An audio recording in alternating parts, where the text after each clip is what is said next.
말씀은 신약성경 사도행전 13장 22절 23절의 말씀입니다. 신약성경 210쪽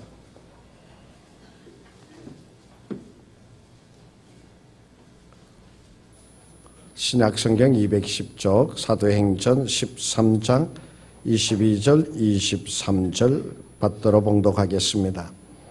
배하시고 다윗을 왕으로 세우시고 증언하여 이르시되 내가 이새의 아들 다윗을 만나니 내 마음에 맞는 사람이라 내 뜻을 다 이루리라 하시더니 하나님이 약속하신 대로 이 사람의 후손에서 이스라엘을 위하여 구주를 세우셨으니 곧 예수라.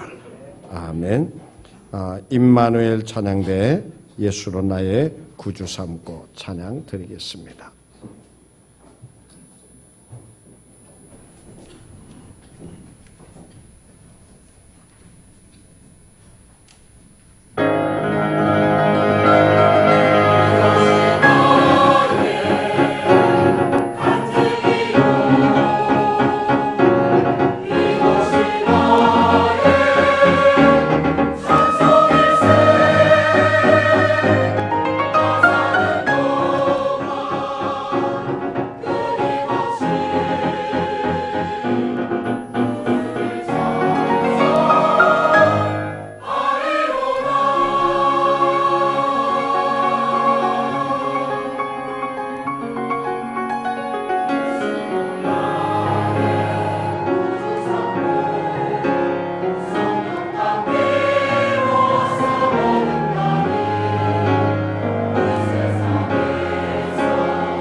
창세기 12장의 말씀에 보면 우리가 잘 알고 있는 말씀이 나오죠. 하나님께서 아브라함을 선택하셔서 본토와 친척과 아비의 집을 떠나게 하시고 그에게 말씀하셨죠.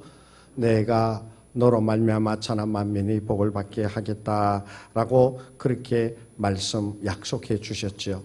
그래서 하나님께서는 그 약속을 이루고 성취하시기 위하여 그 백성들을 부르시고 그 백성들을 사랑하시되 끝까지 사랑하셨습니다. 그 백성들이 하나님의 말씀을 잘 들었습니까? 그렇지 않았지요.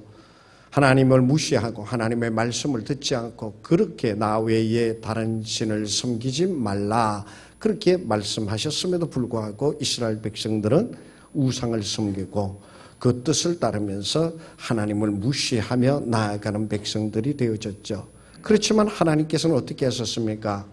그들에게 끊임없이 선지자를 보내셔서 돌아오라 기다리시면서 돌아오라고 말씀하셨죠. 그래도 듣지 아니할 때 하나님께서 어떻게 하셨어요? 대적자들에게 보내서 전쟁에서 패하게 하고 그리고 나라가 망하게 해서 포로로 잡혀가기도 하셨죠. 그것으로 하나님께서 그들에 대한 사랑을 끝내셨느냐? 그렇지 않죠. 하나님께서는 다시금 그들을 포로에서부터 돌아오게 하시고 다시 그들을 회복시켜 주셔서 하나님의 귀한 뜻을 이루어가는 나의 사랑하는 백성이 되게 하겠다라고 하는 말씀이 성경에 쭉 내용이 되어져 있는 것을 보게 되어지죠. 이사야 60장의 말씀에 보면 하나님께서 그 백성들을 회복시키셔서 그들에게 내가 약속한 그 뜻을 이루어 가시겠다라고 하는 것을 이사야서 60장의 말씀에 보면 때가 되면 나 여호와가 속히 이루리라 라고 말씀하여 주시면서 그 백성들 하여금 복된 자가 되게 하시겠다라고 말씀해 주고 계십니다. 하나님께서는 이러한 그 하나님의 뜻을 이루기 위하여 오늘 성경에 보면 다윗을 선택하여 세우셨다라고 말씀하고 있어요. 그러시면서 그 다윗을 만나보았더니 어떠했더라? 내 마음에 맞는 자라라고 말씀하고 계시는 것이에요. 이 다윗을 통하여 하나님께서 약속하신 그 모든 것을 다 이루리라 그렇게 말씀해 주고 계십니다. 어떻게 되었길래 이 다윗이 하나님의 마음에 맞는 자가 되어졌고 그리고 어떻게 되어졌길래 하나님께서 이 다윗을 통하여 그 하나님의 뜻을 다 이루시고자 하셨는가라고 하는 것이에요. 여러 가지로 다윗의 모습을 우리가 살펴볼 수 있겠지만 다윗을 자세히 살펴보면 하나님 중심적 삶을 산 자였다라고 하는 것을 우리가 볼 수 있게 되어져요. 하나님 중심적. 알파와 오메가 모든 일의 시작에도 하나님으로부터 시작하였고 그 모든 일을 이루어가는 과정에서도 하나님께서 이루게 하셨다는 것이에요. 그리고 그 모든 일의 결과론적으로도 하나님께 영광을 돌리고 있는 것을 보여주고 있어요. 그래서 하나님 중심적 삶을 살았기 때문에 하나님께서 그 다윗을 보시고 내 마음에 맞는 자라라고 그러지 않으셨을까 생각을 하게 되어져요. 그러면서 이 다윗이 하나님을 어떻게 섬겼는가라고 하는 것을 찾아보면 철저하게 이 다윗은 어떠했느냐 하면 여호와 하나님만을 의지하는 자였어요. 하나님만을 의지했어요. 이 세상에 바라볼 것이 많이 있잖아요. 이 세상에 의지할 것들도 많이 있잖아요. 솔로몬이 일천번제를 드렸을 때 하나님께서 그 솔로몬에게 지혜뿐만이 아니라 부귀와 영화까지도 더하여 주겠다고 약속했잖아요. 왜요? 그 솔로몬이 하나님 앞에 지혜를 구하게 되었을 때 그 지혜를 구한 것이 너무나도 하나님을 기쁘시게 한 것이었다는 것이에요. 그러했기 때문에 하나님께서는 솔로몬에게 지혜뿐만이 아니라 부귀와 영화까지도 다 더하여 주신 것을 보게 되어져요. 그런데 이 다윗은 어떠하냐? 이 다윗은 철저하게 하나님만을 의지했어요. 그래서 그가 고백합니다. 여호와는 나의 목자시니 내게 부족함이 없으리로다.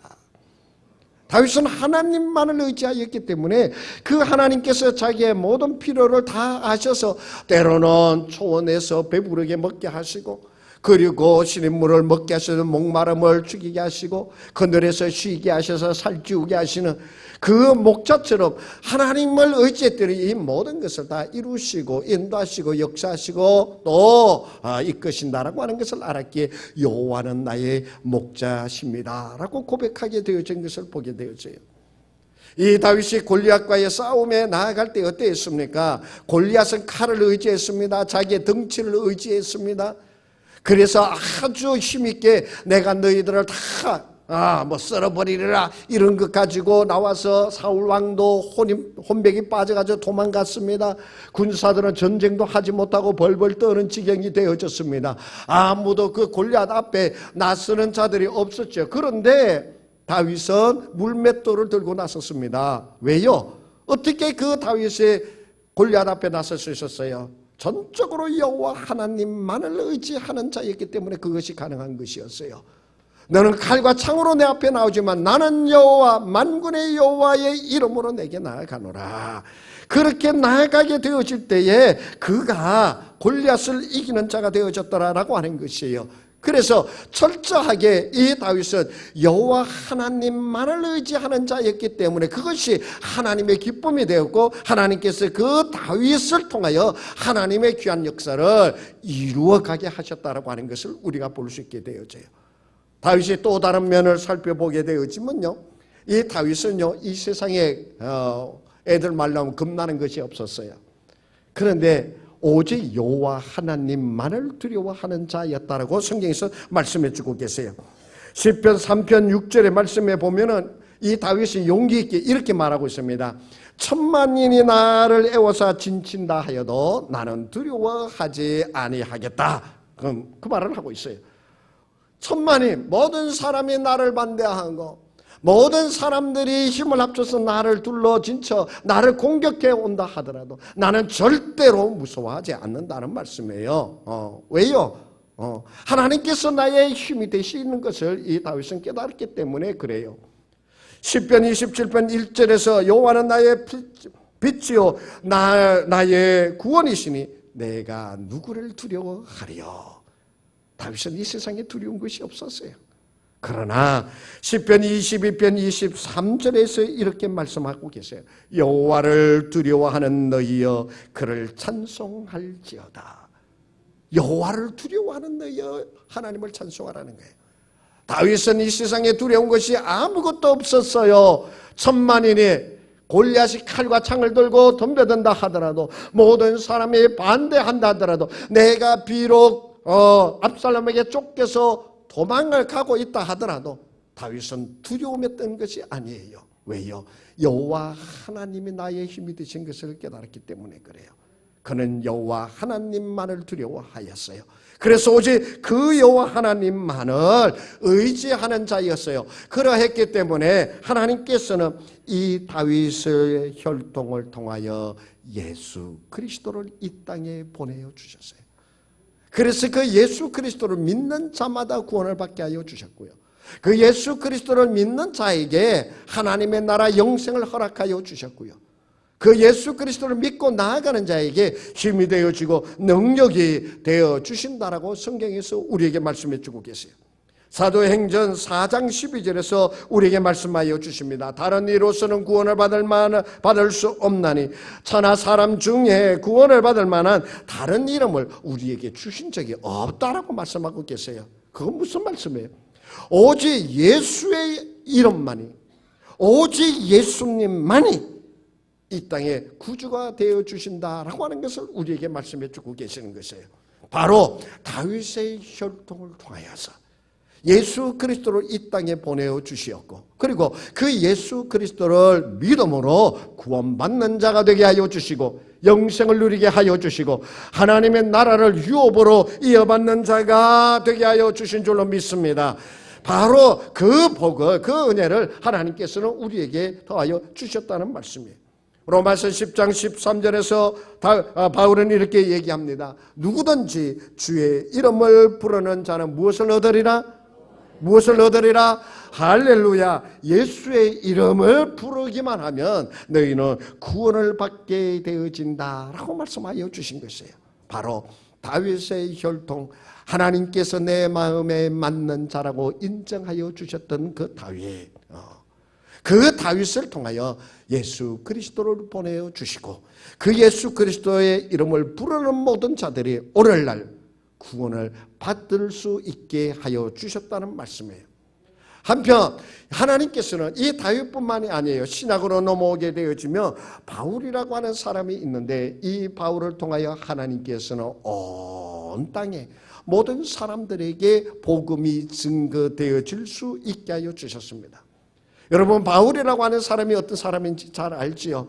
얼마나 복음을 전하기 위해서 얼마나 많은 고통을 당했습니까? 태장을 맞았지요. 채찍을 맞았지요. 굶주렸지요. 그리고 배가 파손되어지는 위험에 처하였지요. 도적대들이 그를 죽이려고 하는 사람들이 끊임없이 따라다니던 자가 바로 바울이었잖아요. 그러나 이 바울이 뭐라고 그럽니까? 내가 이 복음을 전하는 데 있어서는 어떻다고요? 나의 목숨을 조금도 아까워하지 아니하노라. 바울의 삶의 목표는 바로 예수의 복음을 전하는 것이었다라고 성경은 우리에게 말씀해 주고 계세요. 그 바울이 로마의 복음을 전합니다. 그 당시에 로마는 어떠했습니까? 세계의 중심이었어요.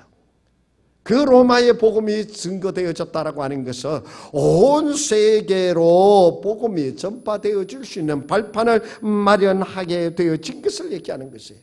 바울이 바로 그 고난과 그 고초와 그 고문을 당하면서 그 생명을 내어놓으면서 복음을 전하여서 로마의 복음이 증거되어지고 온 세계를 향하여 복음이 전파되어지는 발판을 이룬 것이 바로 바울이었다는 말씀이에요. 바로 하나님께서는 이 바울을 선택하여 복음을 증거하게 하셨다는 것이에요. 그래서 오늘 우리들도 예수를 믿음으로 구원을 받는 자리, 그 복된 자리에 들어가게 되어진 것이라는 것이에요. 하나님께서는요, 이 다윗과 이 바울뿐만이 아니라 오늘날에도 주님의 뜻을 이루어가는 일꾼을 하나님께서는 찾고 계세요. 찾고 계세요. 오늘 정말 다윗과 같은 인물이 나타나서, 바울과 같은 인물이 나타나서 온 땅의 복음을 증거하고 예수의 이름을 더 높이는 자가 되어지면 좋겠지만, 그렇지 못하다 하더라도 오늘 하나님께서는 주님의 뜻을 이루어가는 일꾼을 찾고 계세요. 누가복음 10장의 말씀에 보면은 예수님께서 70인을 선택하여 전도자로 파송합니다. 그 전도자로 파송하시면서 누가복음 10장 2절에서 이렇게 말씀해 주고 계세요. 이르시되 추수할 것은 많되 일꾼이 적으니 그러므로 추수하는 주인에게 정하여 추수할 일꾼들을 보내주소서. 그렇게 얘기하라는 거예요. 그건 무슨 말씀이에요? 오늘날 추수할 것이 많다는 거예요. 그러나 사람은 그 추수할 일꾼들은 많다 적다? 적다는 거예요. 그러므로 더 많은 추수할 수 있는 일꾼들이 필요하다는 말씀을 해주고 계세요. 그건 바로 무엇이냐? 하나님께서 오늘도 추수할 일꾼들을 찾고 계시더라라고 하는 것이에요.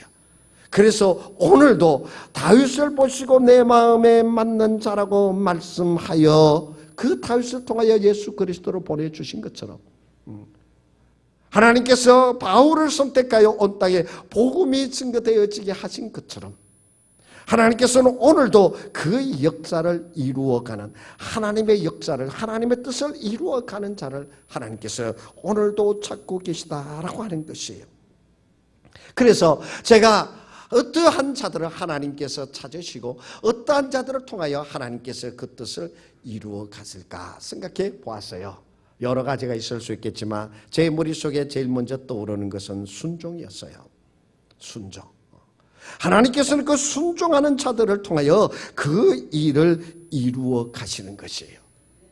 성경에 보면 하나님께서 말씀하실 때 자기가 부족하고 자기가 연약하고 아직도 모자라는 것을 많이 알고 있지만 순종하는 자들을 통하여 하나님께서 역사하신 것을 보여주게 되어져요. 예수님께서 바닷가를 걸을 때 베드로를 만났어요. 요한을 만났어요. 그들이 배를 수리하고 그 물을 다시 수리하고 있었잖아요. 그때 예수님께서 나를 따라오라, 내가 사람을 낚는 어부가 되게 하리라 라고 했을 때 이 베드로와 요한이 어땠다고 성경은 말씀하고 있어요? 배와 그 물과 아비를 버려두고 이들이 예수를 쫓았다라는 것이에요. 이거는 예수님의 말씀에 순종하기 위하여 자신의 생활을 버렸다는 것이에요. 예수님의 말씀에 순종하기 위하여 자기가 가지고 있는 모든 것을 내려놓았다는 것을 말씀해요. 예, 하나님께서 아브라함을 부르셔서 본토와 친척과 아비의 집을 떠나 내가 너에게 말하는 곳으로 가라라고 했을 때 이 아브라함이 어땠어요? 본토와 친척과 아비 집을 떠났다라고 하는 것은 그의 모든 것을 떠났다, 내려놓았다는 것을 얘기하는 것이에요. 하나님께서는 그러한 자들을 통하여 하나님은 역사하시는 것이에요. 하나님은 그러한 자들을 통하여 일하시는 것이에요. 사무엘상 15장의 말씀에 보면은 하나님께서 세우셨던 사울 왕을 폐위시켜 버리는 내가 너를 버려놓으라고 하는 말씀을 해주고 계세요. 왜 사울이 그런 말을 들었을까요? 아말렉과의 전쟁에서 하나님께서는 그 전리품을 모두 다 죽여버리라고 그랬어요. 그런데 이 사울은 좋은 소나 양이나 이런 것을 골라놓고서는 이걸 하나님께 제사 드리려고 남겨놓았습니다 라고 얘기해요. 그때 사무엘이 뭐라고 그래요? 순종이 제사보다 낫다. 왕은 하나님의 말씀을 듣지 않았으므로 하나님께서 왕 당신을 버리셨다라고 얘기하고 있는 것을 보잖아요. 하나님께서는 그요 순종하는 자를 택하여 주님의 뜻을 이루어 가시는 것이에요. 그 마음, 그 목숨, 그 가진 모든 것을 통하여 순종하며 나아가는 자, 하나님께서 그를 기뻐하시는 것이에요. 제가 이런 얘기를 예전에도 하고 했겠죠. 그랬더니 어떤 분들이 그런 얘기를 해요. 목사님, 저는 아브라함이 아니거든요. 목사님, 저는 바울이 아니에요. 베드로가 아니에요. 베드로니까 배와 그물을 버려두고 예수님 쫓았지요. 저는 베드로가 아니니까 나보고 배와 그물을 버려두고 예수님을 쫓으라, 순종하라는 얘기 하지 말란 얘기예요. 근데 오늘 제가 그분들에게 해답을 드리겠습니다. 하나님께서요 베드로와 아브라함과 바울에게는 이만한 순종을 요구하셨다면 죄송하지만 여러분은 요만큼밖에 안 되는 순종을 요구하시는 것이에요. 베드로가 이만한 것을 버렸다면 여러분이 버려야 될 것은 요만큼이에요. 하나님께서 여러분의 믿음이 어느 정도고 여러분의 신앙과 순종이 어느 정도 되는가 다 알고 계시잖아요. 근데 순종하라고 하실 때 하나님께서 여러분이 다 베드로처럼 다 버려두고 순종할 것을 기대하시겠지만 그러나 우리가 순종하지 못할 것도 또 알잖아요. 하여튼 하나님께서는 순종하는 자를 통하여 주님의 뜻을 이루어 가십니다. 그렇기 때문에 하나님께서 말씀하시고 하나님께서 감동을 더하여 주시고 하나님께서 인도하여 주실 때 그게 아멘 주여 내가 여기 있습니다. 내가 듣습니다. 고백하며 나아가게 되어질 때 그 고백하며 나아가는 그것을 통하여 하나님의 역사가 당신을 통하여 이루어지게 되어질 줄로 믿습니다. 두 번째로 생각하게 되어진 것은 하나님께서 누구를 찾으시느냐? 사명자를 찾고 계시다라고 하는 것이에요. 사명. 우리는 사명이라고 그러면 아까 순종에서도 제가 얘기를 했듯이 사명이라고 그러면 엄청스레 큰 것을 얘기해요. 참 다 굵직굵직한 거, 뭐 한경직 목사님 같은 그러한 순종. 굵직굵직한 그러한 사명자를 생각하는데 저는요 그것을 생각하기보다는요 정말 내가 있는 그 자리에서 나를 통하여 이루시고자 하시는 그 일을 이루어 가기 위하여 내가 그 자리에 있는 자를 통하여 하나님께서 사명을 감당케 하시고 이루어 가신다는 것이 누가복음 19장 17절에서 우리에게 말씀하여 주십니다. 주인이 이르되 잘하였다 착한 중에 내가 지극히 작은 것에 충성하였으니 내가 지극히 작은 것에 충성하였으니 열 고울 권세를 차지하라 하셨어요. 지극히 작은 것이에요. 하나님께서 큰 사명도 있겠지만 우리에게 맡겨주시는 것은 지극히 작은 사명들이에요. 아브라함과 베드로와 바울은 하나님께서 큰 사명을 더하여 주셨다며 오늘 나에게는 요구하시는 것은 지극히 작은 사명이에요. 그래서 저는 그 사명을 이렇게 생각을 합니다. 내가 있어야 될 이 시간에 내가 있어야 될 시간에 그 있어야 할 곳에 있는 것이 바로 사명을 감당하는 자이다라고. 지금 이 시간에 예배를 드리는 시간이며 그 예배 자리에 있는 것이 바로 뭐예요? 사명을 감당하는 것이에요. 봉사하여야 될 시간이고 봉사하여야 될 그 자리에 그 시간에 있게 되어지는 것, 그것이 바로 사명을 감당하는 자의 모습이에요. 어제 저는 좀 감동적인 글을 하나 읽었어요.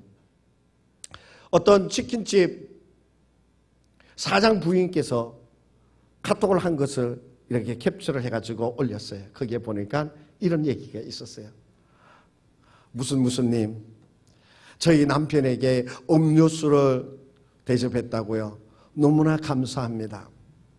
우리 남편의 교통사고를 만나가지고 말하는 것도 어눌하게 되어지고 행동하는 것도 어딘가 조금 이상하게 되어졌는데 치킨 배달에 가면 어떤 분들이 술 취해가지고 치킨 배달한다고 막 화도 내시고 그러는데 그 남편이 그러한 몸으로 정말 치킨 배달하는데 격려해 주시고 음료수 주셔서 대단히 감사해요.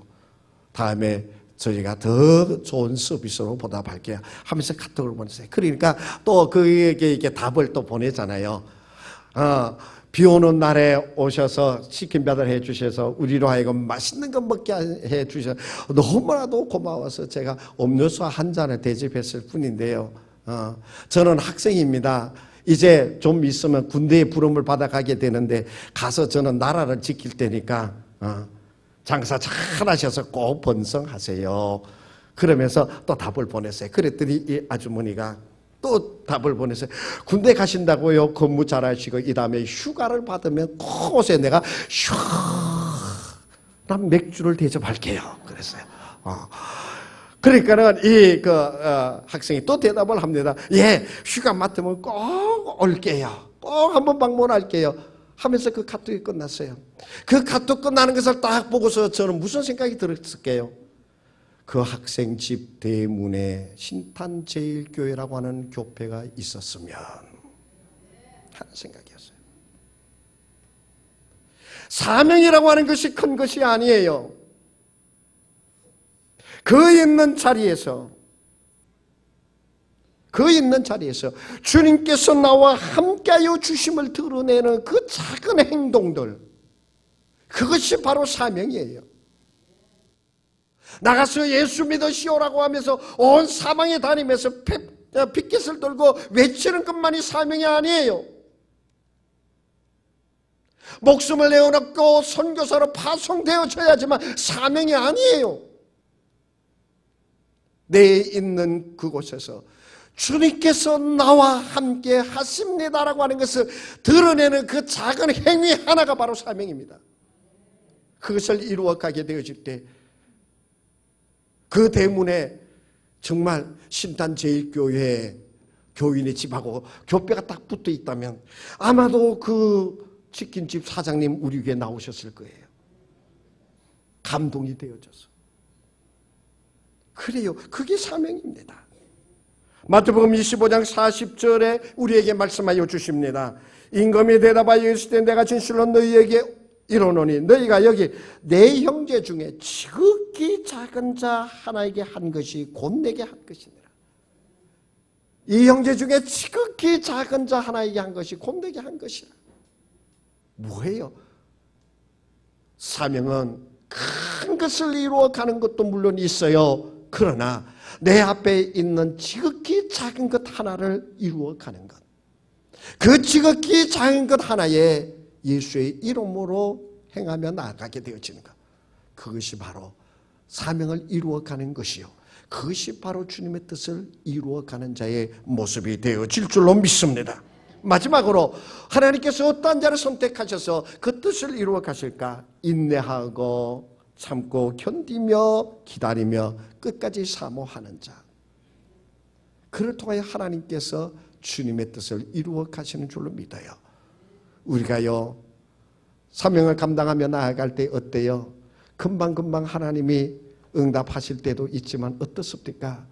하나님은 어디에 계신지 보이지도 않고 들리지도 않고 잡히지도 않는데 그래도 끝까지 그 길을 달려갈 길을 가야 된다고 하면서 치우치지 아니하고 포기하지 아니하고 울면서 고통스러워하면서 힘들어 자기를 포기하면서까지 그 길을 끝까지 달려가는 이들이 있잖아요. 바로 그렇게 끝까지 달려가는 그들을 통하여 하나님께서 주님의 뜻을 이루어 가신다는 거예요. 여러분이 달려가게 되어지는 그 믿음의 길이, 여러분이 지금 행하고 있는 그 신앙의 길이, 여러분이 지금 바라보고 있는 그 길이 눈물과 한숨과 고통의 시간들이라 하더라도 끝까지 포기하지 아니하며 주님께서 나와 함께하여 주십니다라고 하는 것을 믿으면서 나아가게 되어질 때 주님께서는 그런 나를 통하여 주님의 역사를 이루어 가시는 줄로 믿습니다. 데살로니가전서 1장 3절에서 우리에게 말씀하여 주십니다.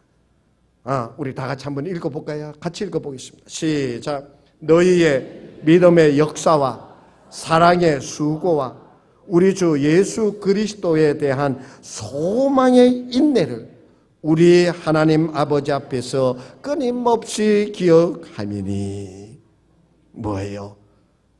내가 사명을 감당하며 내가 사랑의 수고와 믿음의 역사를 이루어가게 되어질 때에 그 당하게 되어지는 내가 견디며 당하며 굴하지 아니하며 끝까지 달려가는 그 모든 인내의 사건들을 하나님께서 기억하여 주신다는 말씀이에요. 여러분이 사명을 감당하기 위하여 남몰래 흘리는 그 눈물 한 방울, 내가 주님을 사랑합니다라고 하면서 포기하지 아니하면서 넘어져 깨어지면서도 달려가기를 포기하지 아니하는 그 길, 주님이 나의 모든 것이 되십니다라고 고백하면서 울부짖으며 그 자리에 쓰러져 있는 그 모습, 주님께서 끝까지 다 기억하여 주시고 우리를 인도하여 내실 줄로 믿습니다. 이제 우리는 하나님의 귀한 뜻을 이루어가는 자가 되었습니다. 하나님께서 나를 통하여 이루시고자 하시는 그 뜻을 주와 함께 이루어갈 자가 누구입니까? 주님 앞에 응답하시고요, 주여 내가 여기에 있습니다 고백하며 그의 손을 잡고 나아가는 저와 여러분이 되어지기를 간절히 원합니다. 기도하시겠습니다. 주님, 주님의 뜻을 이루어가는 자가 되기를 원합니다.